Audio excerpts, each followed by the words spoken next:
সুপ্রিয় দর্শক, আসসালামু আলাইকুম। আপনাদের প্রত্যেককে স্বাগত জানাচ্ছি সপ্তাহের আলোচিত বিষয় নিয়ে বাংলা ভিশনের বিশেষ আয়োজন যে কথা বলতে চাই অনুষ্ঠানে। আপনাদের সঙ্গে আছে আমি জিয়া খান। দর্শক, আপনারা জানেন এই অনুষ্ঠানের মাধ্যমে আমরা সমসাময়িক নানা বিষয় নিয়ে আলোচনা করে থাকি। আজ আমাদের আলোচনার বিষয় ভোটের হাওয়া। আর এই বিষয়টি নিয়ে আলোচনার জন্য আমার সঙ্গে স্টুডিওতে উপস্থিত রয়েছেন এম এ জলিল, বিএনপি চেয়ারপারসনের সাবেক বিশেষ সহকারী ও সাবেক ছাত্রনেতা। জলিল ভাই, আপনাকে স্বাগত জানাচ্ছি। ধন্যবাদ। দর্শক, কিছুক্ষণের মধ্যে আমাদের আরেকজন অতিথি আমাদের সঙ্গে এসে যোগ দেবেন। সুপ্রিয় দর্শক, দেশজুড়ে এখন নির্বাচনী আবহ তৈরি হয়েছে। প্রার্থীরা মনোনয়নপত্র দাখিল করেছেন, চলছে যাচাই বাছাই। আনুষ্ঠানিক নির্বাচনী প্রচার অভিযান শুরু না হলেও প্রার্থীরা কিন্তু বসে নেই। অনানুষ্ঠানিক প্রচার প্রচারণা ইতিমধ্যে শুরু হয়েছে।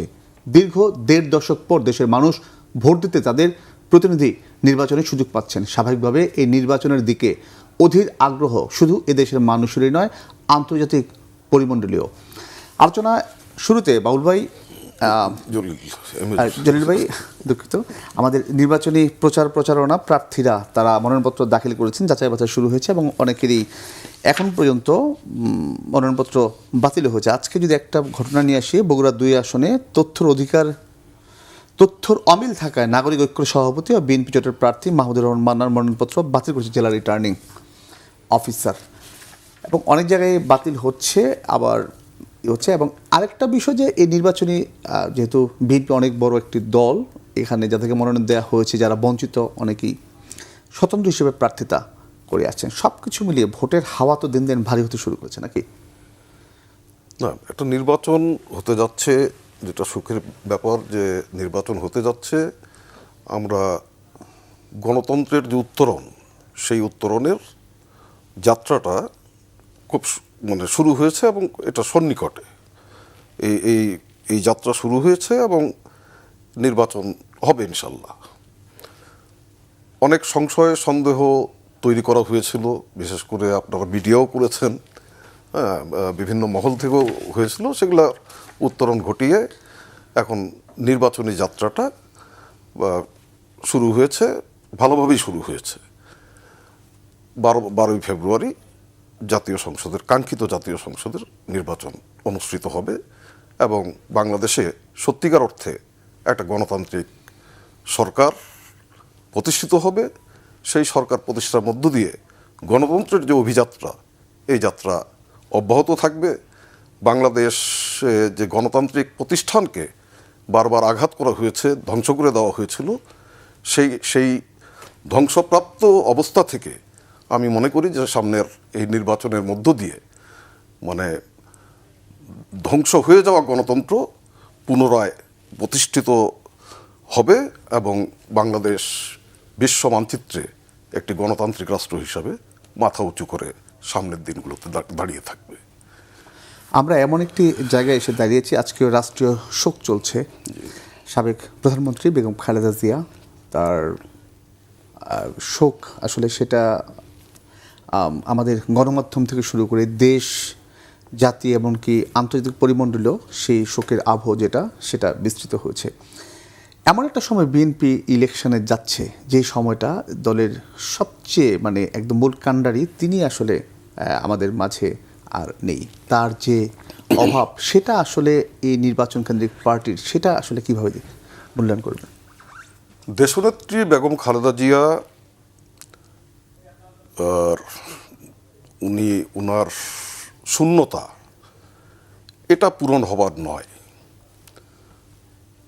এটা আমাদের দলের জন্য শুধু না, উনি ছিলেন জাতীয় অভিভাবক। সমস্ত জাতি আজকে শোকে মুহ্যমান এবং শুধু বাংলাদেশ নয়, বিশ্ব নেতারাও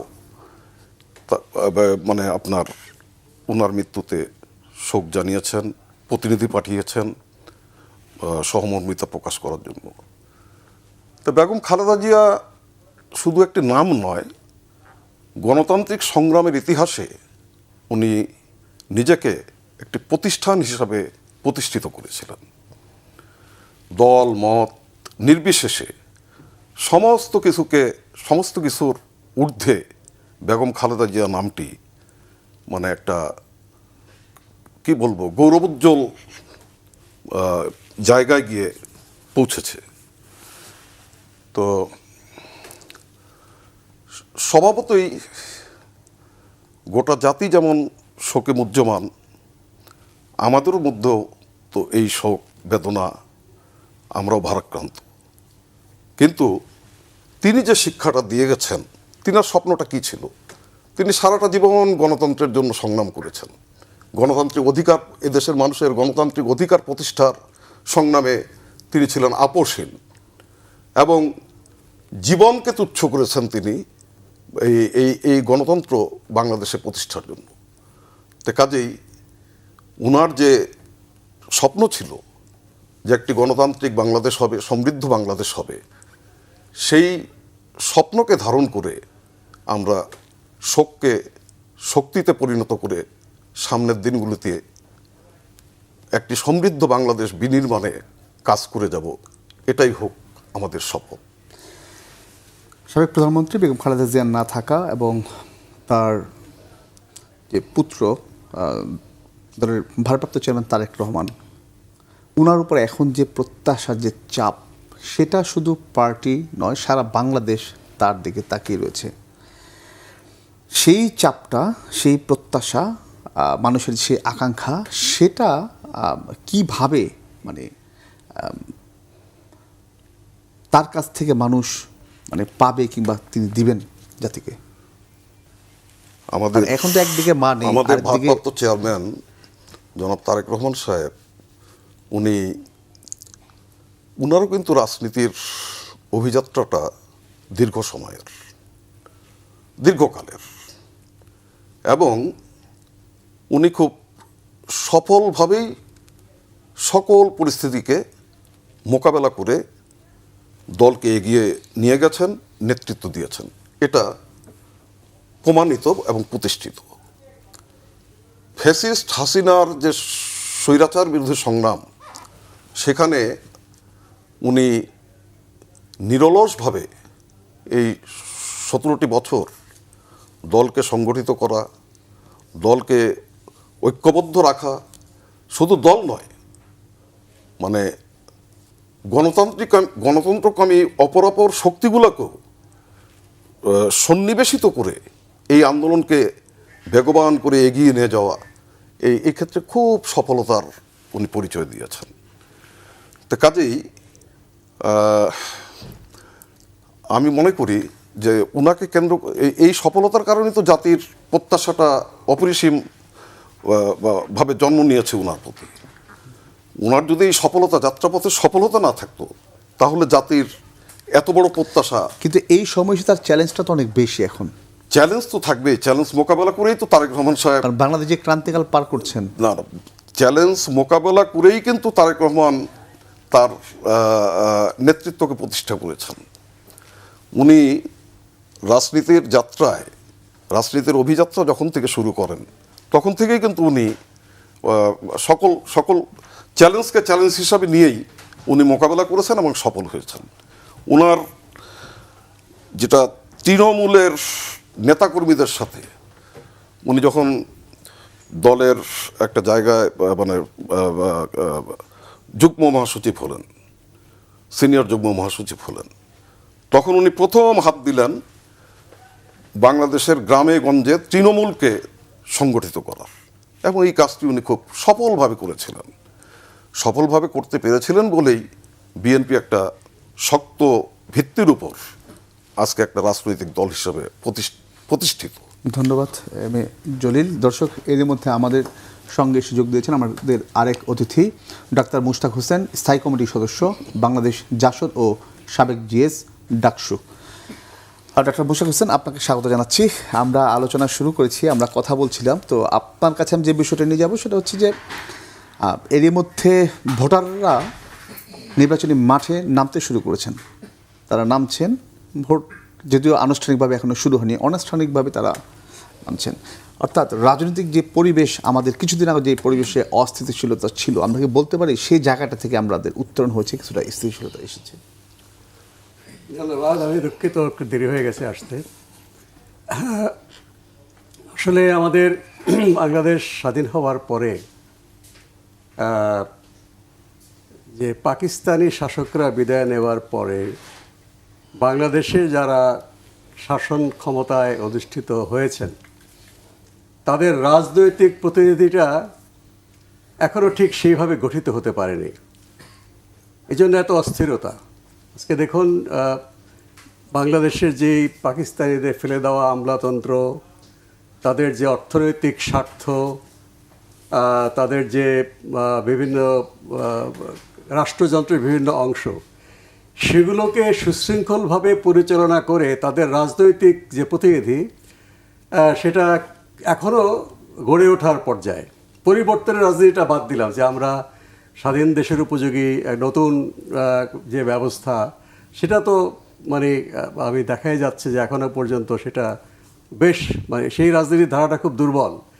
তো সেটার জন্য আমরা দেখি যে পরস্পরের প্রতিদ্বন্দ্বী দলগুলো, আওয়ামী লীগ, বিএনপি, জাতীয় পার্টি বা ইদানিং জামায়াত ইসলামী, ইসলামিক দলগুলো, তাদের মধ্যে একটা সুস্থ প্রতিযোগিতা করে নির্বাচনের মাধ্যমে সরকার অদল বদল হওয়া, সেটা কিন্তু এখনও আমি বলবো যে এখনও সেটা হুমকিটা দূর হয়নি, ঝুঁকিটা আছে। তবে জনাব তারেক রহমান যখন দেশে প্রত্যাবর্তন করলেন, সেই প্রতিযোগিতাটা যতখানি সংঘাতমুখর বা অনিশ্চয়তা, সেটার মাত্রা কমেছে, কিন্তু হুমকিটা দূর হয়নি।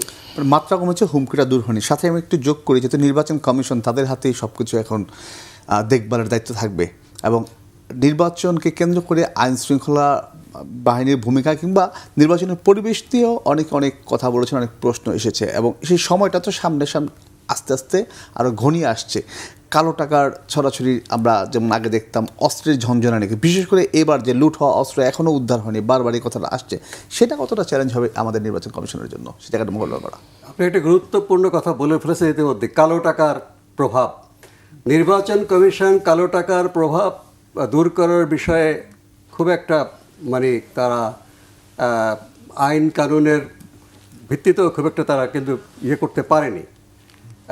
সেক্ষেত্রে তারা বরঞ্চ আপনার মনোনয়নপত্রের জামানত অনেক বাড়িয়ে দিয়েছে, ফলে টাকাটাকে উৎসাহিত করা হয়েছে। নির্বাচনী খরচ সীমিত করলেও আগের চেয়ে অনেক বেশি হয়েছে। ফলে দৃশ্যত যে মারামারি কাটাকাটি, সেগুলো দমন করার দায়িত্ব হচ্ছে পুলিশ, তারা যদি নিরপেক্ষ ভূমিকা পালন করে।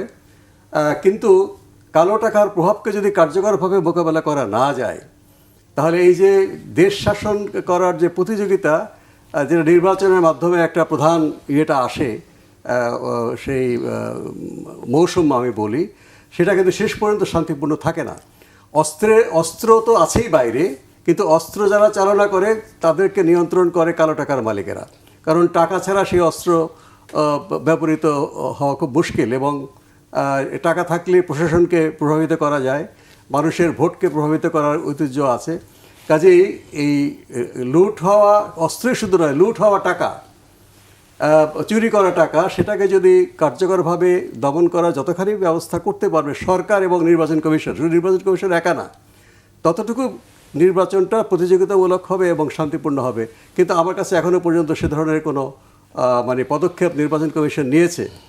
পোস্টার তারা বন্ধ করেছে, এখানে টাকা খরচের একটা কম, কিন্তু পোস্টার বন্ধ করার পাশাপাশি বিলবোর্ড দিয়েছে। বিলবোর্ডের খরচ কিন্তু ক্ষেত্র বিশেষে পোস্টারের চেয়ে খরচটা বেশি। না, আচরণবিধি লঙ্ঘনের যে বিষয়গুলো, আচরণবিধি লঙ্ঘনের বিষয়ে এটা আইন শৃঙ্খলা পরিস্থিতির সাথে সম্পর্কিত হলেও আপনি যদি গোপনে গোপনে টাকা বিতরণ করেন, আর সেই টাকা মনিটরিং করার ব্যবস্থা যদি নির্বাচন কমিশন না করে, আমি লুকিয়ে লুকিয়ে আপনাকে টাকা দিয়ে আসলাম, আমি লুকিয়ে আপনাকে এমন সুবিধা দিলাম, সেটা টাকার মানে দ্বারা প্রভাবিত, সেটাকে নিয়ন্ত্রণ করবার জন্য যদি কার্যকর পন্থা গোয়েন্দা রিপোর্ট, আবার গোয়েন্দা রিপোর্ট আপনি বলেন, সেটা কিন্তু হতে হবে নিরপেক্ষ, একদম নিরপেক্ষ। আপনি গোয়েন্দা রিপোর্ট আমার বিরুদ্ধে দিলেন, জলিল ভাইকে বিরুদ্ধে দিলেন না, অথবা উল্টোটা হলো, জলিল ভাইকে আপনি নির্বাচন অযোগ্য ঘোষণা করলেন, সে এক সৎ এবং ন্যায়ভাবে করলো, কিন্তু আমি ঠিকই গোপনভাবে। এই জায়গাটার মানদণ্ড নিরূপণটা কিভাবে হবে? এটা একটা বড় ভূমিকা, আইন কানুনের ভূমিকা তো আছেই। আরেকটা হচ্ছে মানুষের সচেতনতা। মানুষ যদি এরকম কালো টাকা মালিকদেরকে ঘৃণা করে, তাদের এই কিংবা সচেতন হয় কিংবা সোচ্চার হয়। হ্যাঁ, মানুষ যদি সংঘবদ্ধ থাকে এই কালো টাকার বিরুদ্ধে, তাহলে কিন্তু আইন প্রয়োগ করাটা সহজ হবে। ধন্যবাদ doctor Mushtaq Hossain. M A Jalil, আপনি নিশ্চয়ই শুনছিলেন নির্বাচন কেন্দ্রিক আইন শৃঙ্খলা বাহিনী, পরিবেশ, পরিস্থিতি, অনেক বিষয়গুলো নিয়ে আসছেন ডক্টর মুশতাক আহমেদ। পাশাপাশি আপনার কাছে আমার আরেকটা প্রশ্ন যে শুরুতে ছিল যে বিএনপি আজকেও পত্রপত্রে নিয়ে আসছে, বিএনপি অনেকটা হার্ডলাইনে তার যে স্বতন্ত্র তাদের দলের বাইরে গিয়ে যারা নমিনেশনে আসছে এবং অবাধ সুষ্ঠু নিরপেক্ষ নির্বাচন অনেকটা নির্ভর করে প্রার্থী এবং আপনার রাজনৈতিক দলগুলো আচরণের উপর, অর্থাৎ নির্বাচনী পরিবেশ ঠিক রাখা এবং এই প্রার্থীদের মধ্যে সংঘাত বিভেদ যাতে না হয় সেই জায়গাটা নিশ্চিত করা খুব জরুরি। তো আমার প্রশ্ন হচ্ছে যে এই ক্ষেত্রে বিএনপি আসলে কতটা মানে আমি ঠিক বুঝি নাই, আপনি আপনি বোধহয় বলতে চাইছেন যে প্রার্থিতা নিয়ে যে ধরনের সংঘাত কিংবা পরিস্থিতি সৃষ্টি হয় কিংবা এখনো আমরা দেখছি হচ্ছে অনেক এখনো তো ক্ষেত্রে, ওই পরিস্থিতি হ্যাঁ, বোধহয়। এই জায়গাটা কিভাবে মোকাবেলা করবে? না, আমার তো মনে হয় যে এই যে গণতান্ত্রিক উত্তরণের পথে আমাদের নেতা তারেক রহমান, জনাব তারেক রহমান যে দায়িত্বশীল মানে বক্তব্য দেশে ফিরে দিয়েছেন, তাতে আমার মনে হয় যে এই পরিবেশ উন্নয়নের ক্ষেত্রে এটা একটা বিশাল ভূমিকা রেখেছে। কারণ উনার বক্তব্যে কোনো ব্যক্তিকে আক্রমণ, দলকে আক্রমণের কোনো দৃষ্টান্ত নাই, নাম্বার ওয়ান। নাম্বার টু হলো যেন আহ্বানটাই ছিল যে আমরা একটা সমৃদ্ধ বসবাস উপযোগী, আসুন আমরা সবাই মিলে একটা সেরকম একটা বাংলাদেশ গড়ে তুলি। ওনার আহ্বানটাই কিন্তু এটা ছিল। তো একজন রাজনৈতিক প্রধান দলের রাজনৈতিক নেতা যখন এরকম দায়িত্বশীল বক্তব্য দেন, তখন তো সংঘাতময় পরিস্থিতি সৃষ্টি হওয়ার সম্ভাবনা খুব কম থাকে, এক নম্বর। দুই নম্বর হলো যে অন্যান্য দলগুলিও যেগুলো ক্রিয়াশীল এখন দল, আমি তো মনে করি যে তারাও যে আচরণ, পারস্পরিক সৌহার্দ্য বজায় রাখার জন্য যে আচরণ করতেছে, যেটা অতীতে অনুপস্থিত ছিল, বিশেষ করে ফ্যাসিস্ট শেখ হাসিনার সময়, যে পারস্পরিক শ্রদ্ধাবোধ, রাজনীতিতে পারস্পরিক শ্রদ্ধাবোধ, আপনি বলতেছেন সেই জায়গাটা আমরা অনেকটাই আমরা ওটা অনেকটা আমরা উত্তরণ ঘটাতে সক্ষম হয়েছি। ধন্যবাদ এম এ জলিল। মুশতাক হোসেন, আপনার সাথে সাবেক প্রধানমন্ত্রী বেগম খালেদা জিয়ার আমরা যতটুকু জানি অনেক স্মৃতি রয়েছে, তো কিছু কিছু শুনবো যেসব এখনো শোনা হয়নি। জি, আমার সাথে তার সরাসরি দেখা হয়েছিল বা তিনি আমাকে ডেকেছিলেন। আমার বন্ধু লুৎফর রহমান আজাদ তখনও বিএনপিতে অত সক্রিয় নন, তিনি জনাব সাইদ ইস্কেন্দারের সাথে ব্যবসা বাণিজ্য করতেন। তো লুৎফর রহমান আজাদ ছিল ঢাকা কলেজ ছাত্র সংসদে 72-73 সহকারী সমাজ কল্যাণ সম্পাদক। আমি তখন ঢাকা কলেজের জিএস। আমাদের ছাত্রলীগ রব সিরাজ পূর্ণ প্যানেলে জয়লাভ করেছিলাম আওয়ামী লীগ সমর্থক ছাত্রলীগকে হারিয়ে দিয়ে। তো আজাদের একটু পরিচয় সংক্ষেপে দিল। আজাদ জেতার পরে কিন্তু কাদের সিদ্দিকী তাকে অপহরণ করে নিয়ে গিয়েছিলেন। কাদের সিদ্দিকী কাদেরিয়া বাহিনীর সদস্য ছিল লুৎফর রহমান আজাদ। সে কেন এই রব গ্রুপ ছাত্রলীগ করলো এটা নিয়ে খুব ক্ষুব্ধ ছিলেন কাদের সিদ্দিকী। তা আজাদ কোনো রকম মধ্যে দোষ স্বীকার করে তাকে ফিরিয়ে দিয়ে যায়। এই যে আজাদ বিখ্যাত ছিল, এই যে আজাদ 75 সালে বঙ্গবন্ধু থাকার সময় ঢাকা বিশ্ববিদ্যালয়ে ভর্তি হওয়ার পরপরই জার্মানি চলে যায়। তো সেই আজাদ জার্মানি থেকে ফিরে আসে বঙ্গবন্ধুকে হত্যা করার পরে, তখন সে ব্যবসা বাণিজ্য করছিল। তো একদিন আমার সাথে ঢাকা বিশ্ববিদ্যালয়ে দেখা, আমরা ছাত্র সংগ্রাম পরিষদ ছাত্র আন্দোলন করছি। তো আমাকে আজাদ এসে বলল যে ম্যাডাম তোর সাথে দেখা করতে চায়। আমি বললাম ম্যাডাম দেখা করতে চায় তো পলিটিক্যাল চ্যানেলে আমাকে বলবে। তো বললাম না। তো আমি বললাম ম্যাডাম তো ঠিক আছে আমি যাব। হয়তো ভাবলাম যে কোনো গুরুত্বপূর্ণ কথা, আসলে গুরুত্বপূর্ণ কথা ছিল। তো আরেকটা বিষয় ছিল যে মানে ঢাকা কলেজে ছাত্র দেখা করেছেন? হ্যাঁ, ঢাকা কলেজে আজাদ কতটুকু জড়িত ছিল সেটাও জানা দরকার ছিল ম্যাডামের সম্ভবত। উনি আমাকে ডাকলেন, ডেকে বললো আজাদ আমার বন্ধু। আমি বললাম খুবই ভালো কর্মী ছিল, অপহরণও হয়েছিল কাদের সিদ্দিকী দ্বারা 72 সালে সংসদ নির্বাচনের পরে। তো ঢাকা বিশ্ববিদ্যালয়ে এরশাদ ছাত্র আন্দোলন নষ্ট করবার জন্য জাতীয়তাবাদী ছাত্রদল এবং আমাদের জাসদ ছাত্রলীগের ভিতরে কতগুলো অনুচর ঢুকিয়ে দিয়েছিল। তারা গোলাগুলি মারামারি করতো আন্দোলনকে নষ্ট করার জন্য। তো তো ম্যাডাম আমার কাছ থেকেও ভার্সন শুনতে চাইলেন। আমি আমার দলের কথা বললাম যে আমরাও সমস্যায় আছি। তখন ম্যাডাম বললেন যে আমি ছাত্র দলকে পরিষ্কার করতে চাই।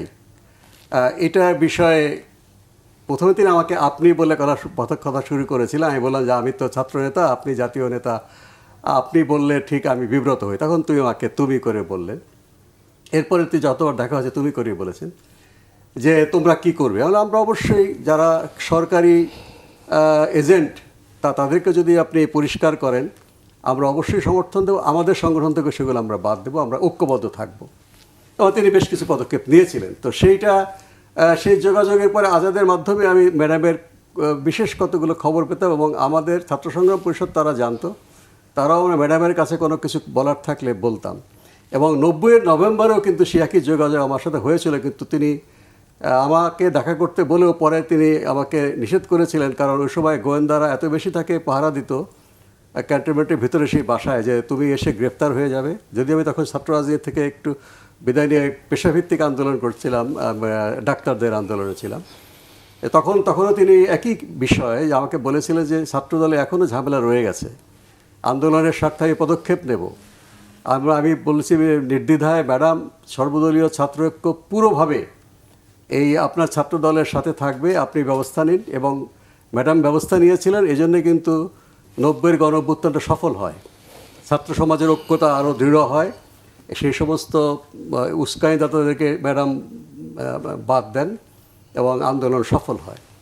এরপরে ম্যাডামের সাথে বিভিন্ন সামাজিক অনুষ্ঠানে দেখা হয়েছে বা তখন তিনি প্রধানমন্ত্রী হয়েছেন। তো প্রধানমন্ত্রী হওয়ার পরে তিনি তার দরজা সবসময় 90-এর আন্দোলনের জন্য খোলা ছিল। বেশ কিছু ছাত্রনেতা ছাত্র দলে যোগদান করে, মানে বিএনপিতে যোগদান করে, জহিরুদ্দিন স্বপন, মুস্তাফিজুর রহমান বাবুল, এরপরে অবশ্য এরপরে হাবিবুর রহমান হাবিব। তো আমি কখনো যাইটাইনি প্রধানমন্ত্রী থাকা অবস্থায়, কারণ দলে ভুল বোঝাবুঝি হতে আমি আর বিএনপিতে জয়েন করছি কিনা ম্যাডাম এত আপন করে নিয়েছিলেন, যেই দল করুক না কেন, আওয়ামী লীগ, ছাত্রলীগ, জাসদ ছাত্রলীগ, ছাত্র মৈত্রী, ছাত্র ইউনিয়ন, উনি বলেই রেখেছিলেন যে ওরা যদি কখনো আমার সাথে দেখা করতে চায় কোনো রকম মানে বাধা থাকবে না, ওরা সরাসরি চলে আসবে আমার কাছে। তো সেটা অনেকেই যাওয়া আসা করতে এবং ম্যাডামের অনেক স্নেহ তারা পেয়েছেন, আমি শুনেছি। পরে আমি চাকরিতে যোগদান করি 93 সালে এবং চাকরিতে ছিলাম বহুদিন। তো ম্যাডাম যখনই দেখা হতো, এরপরে উনি যখন বিরোধী দলীয় নেত্রী, একটা অনুষ্ঠানে দেখা হলো, তিনি দূর থেকে আমাকে ডাকলেন যে বসে থাক না, ওকে আসতে বলো। আমি কাছে এসে সালাম দিলাম, বলো কী করছো এখন? বললাম যে আমি এখন কাজ করছি, চাকরি করছি। তুমি তাহলে অন্যদের মতো না, তুমি কর্মজীবনে ঢুকে গেছো, তবে রাজনীতিটা ছিল না। আমাকে বলতেন উনি, তোমরা যে আন্দোলন করেছো এটা নষ্ট হতে দিও না, একেবারেই মানে হারিয়ে যেও না, তোমাদের মতো ছেলের ভবিষ্যতে দরকার আছে। এটা এইভাবে তার সাথে কথা হয়েছিল। তো একটা বিয়ের অনুষ্ঠানে তিনি হাই টেবিলে ছিলেন, আমি সামনে এসে কথা বলেছি।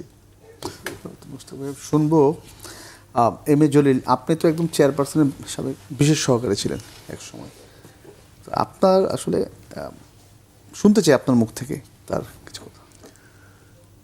আমি তো আমার তো অনেক স্মৃতি এবং সেই এরশাদ বিরোধী আন্দোলনের সময় রক্ত ঝরা দিনগুলিতে ম্যাডাম, যেটা মুস্তাক ভাইও বলল, যে ছাত্র আন্দোলনটাকে এগিয়ে নিয়ে যাওয়ার ক্ষেত্রে ম্যাডাম এক অনন্য ভূমিকা রেখেছিলেন, অনন্য, সাধারণ।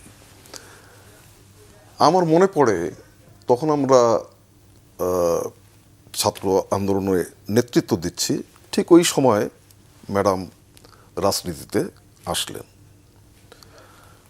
এসেই ওনার যে অসাধারণ মানে ব্যক্তিত্ব, সেই ব্যক্তিত্ব দিয়ে যে নেতৃত্ব উনি প্রতিষ্ঠা করলেন মাত্র অল্প সময়ের মধ্যে, মানে গোটা ছাত্র সমাজ শুধু নয়, জাতি আকৃষ্ট হলো এই নেতৃত্বের প্রতি। এবং উনি যা বলতেন সেটা উনি করতেন। আমরা ওই মুস্তাক ভাই একটা প্রসঙ্গ আনছেন যে এরশাদের অনুচর ছাত্র আন্দোলনের ভিতর ঢুকিয়ে দেওয়া হয়েছিল।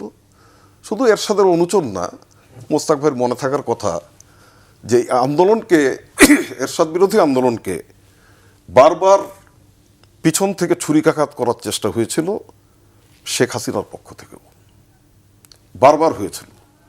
এবং তখন ম্যাডামের দৃঢ় ভূমিকা, আপোষহীন ভূমিকা এই আন্দোলনকে কিন্তু আপোষের চোরাবালিতে হারিয়ে যেতে দেয় নাই, বরং ওনার দৃঢ় ভূমিকার কারণে আপনার এই আন্দোলন আরও শক্তিশালী হয়েছে, বেগবান হয়েছে এবং চূড়ান্ত বিচারে এরশাদের স্বৈরশাসনের পতন ঘটেছে। আমি দুই একটা স্মৃতির কথা বলবো। 1990 সালে আমি কিন্তু তখন সময় কম তো একটু। আচ্ছা, অন্য সংগঠন করতাম, কিন্তু ওই যে জাতীয়তাবাদী ছাত্র দলের সঙ্গে আমাদের একটা জোট ছিল, সংগ্রামী ছাত্র জোট। তো এই সূত্র ধরেই ম্যাডামের সাথে প্রায়ই দেখা হতো। তো ম্যাডাম, আমি যোগদান করলাম বিএনপিতে ছাত্র রাজনীতি শেষ করার পরে 89 সালে। ম্যাডাম আমাকে ডাকলেন। আমি যোগদান করার পরেই ম্যাডাম বলল যে এই ছাত্র দলের কিছু ঝামেলা আছে, এগুলো মানে কি 89 সালের কথা? হ্যাঁ, আছে, এগুলা আমি এই দায়িত্বটা তোমাকে সহ কয়েকজনকে দিতে চাই। তো মূলত আমাকেই সমন্বয় করার দায়িত্ব দিলেন। এখানে যারা ভূমিকা পালন করছিলেন তাদের মধ্যে মির্জা আব্বাস, বাবু গয়েশ্বরচন্দ্র রায়, তারপর ফজলুর রহমান পটল, এরকম কিছু ব্যক্তিবর্গ যারা এই আন্দোলনটাকে পরিসমাপ্তির দিকে নেওয়ার জন্য ছাত্র আন্দোলনটাকে একটা ভূমিকা পালন করছিলেন, এবং সমন্বয়ের দায়িত্বটা আমি পালন করতাম সেই সময়। তো ম্যাডাম এর মধ্যে আসলো ডাকসু নির্বাচন 6ই জুন, 1990 সালে 6ই জুন। ডাকসু নির্বাচনের পূর্বে ওই দ্বিমুখী ষড়যন্ত্রের শিকার হতে হলো ক্যাম্পাসে। একটা হচ্ছে এরশাদের দিক থেকেও ছিল, আওয়ামী লীগের দিক থেকেও ছিল। তো যাই হোক, সেই ক্ষেত্রে ম্যাডাম খুব দৃঢ় ভূমিকা নিলেন এবং আমাদের কাছ থেকে উনি ইনফরমেশন নিতেন, দিক নির্দেশনা দিতেন। ডাকসুতে বিপুল ভোটে জাতীয়তাবাদী ছাত্রদল জয়লাভ করল। এবং এই ডাকসু জয়লাভ করার পরেই তখন লক্ষ্যটা হলো, ম্যাডামই দিক নির্দেশনা দিলেন যে সমস্ত ছাত্র সংগঠনগুলোকে এরশাদ বিরোধী আন্দোলন যারা করছে এদেরকে এক স্রোতধারায় নিয়ে এসে মানে এরশাদের পতনটাকে নিশ্চিত করতে হবে। এবং এই লক্ষ্যেই আমরা কাজ করলাম। অনেক নির্যাতন সহ্য করতে হয়েছে তখন এরশাদের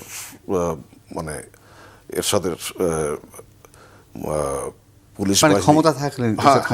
ধন্যবাদ এম এ জলিল। তো না, এখানে আমি একটা জিনিস বলবো যে আপনার মনে থাকার কথা, 1986 সালে একটা ছাত্র আন্দোলন এবং এই স্বৈরাচার বিরোধী আন্দোলনের একটা টার্নিং পয়েন্টে গিয়ে পৌঁছালাম। আমার যতদূর তারিখটা মনে পড়ে, মোস্তাক ভাই বোধহয় কারেকশন করবেন যদি ভুল করে থাকি, 1986 সালের 17ই মার্চ শেখ মুজিবুর রহমানের কিন্তু জন্মদিন ছিল। 32 নম্বরে শেখ হাসিনা বলল যে এরশাদ তখন একটা নির্বাচন ঘোষণা করছে। আন্দোলন এত বেগবান হয়েছে যে আন্দোলনটাকে ডাইভার্ট করার জন্য নির্বাচন ঘোষণা করছে। তো শেখ হাসিনা বলল 17ই মার্চ যে এরশাদের অধীনে এই নির্বাচনে যারা যাবে তারা জাতীয় বেঈমান হিসাবে জাতির কাছে পরিগণিত হবে। 19শে মার্চ চট্টগ্রামের লালদিঘি ময়দানে শেখ হাসিনা বলল যে জাতীয় বেঈমান হবে এই নির্বাচনে গেলে। ওইখান থেকে এসেই কিন্তু 21শে মার্চ নির্বাচনে যাওয়ার শেখ হাসিনা ঘোষণা দিল, সাথে জামাতও গেল। তখন কিন্তু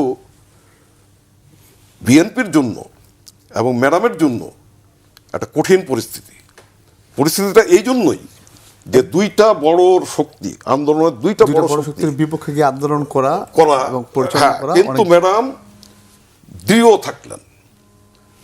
থাকলেন এবং মূলত এই ছাত্র সমাজকে নিয়েই এই ছাত্র সমাজের উপর নির্ভর করেই আন্দোলনটাকে উনি কন্টিনিউ করলেন। এবং এই কন্টিনিউ করার ফলেই তখনই কিন্তু উনাকে মানুষ জানলো যে বাংলাদেশের আপসীর নেত্রী হচ্ছে বেগম খালেদা জিয়া। ধন্যবাদ আপনার দুজনকে বাংলা ভিশনে আসার জন্য। দর্শক, যে কথা বলতে চাই আজ এ পর্যন্ত, আবার দেখা হবে আগামীকাল একই সময়। সবাই ভালো থাকুন, সুস্থ থাকুন।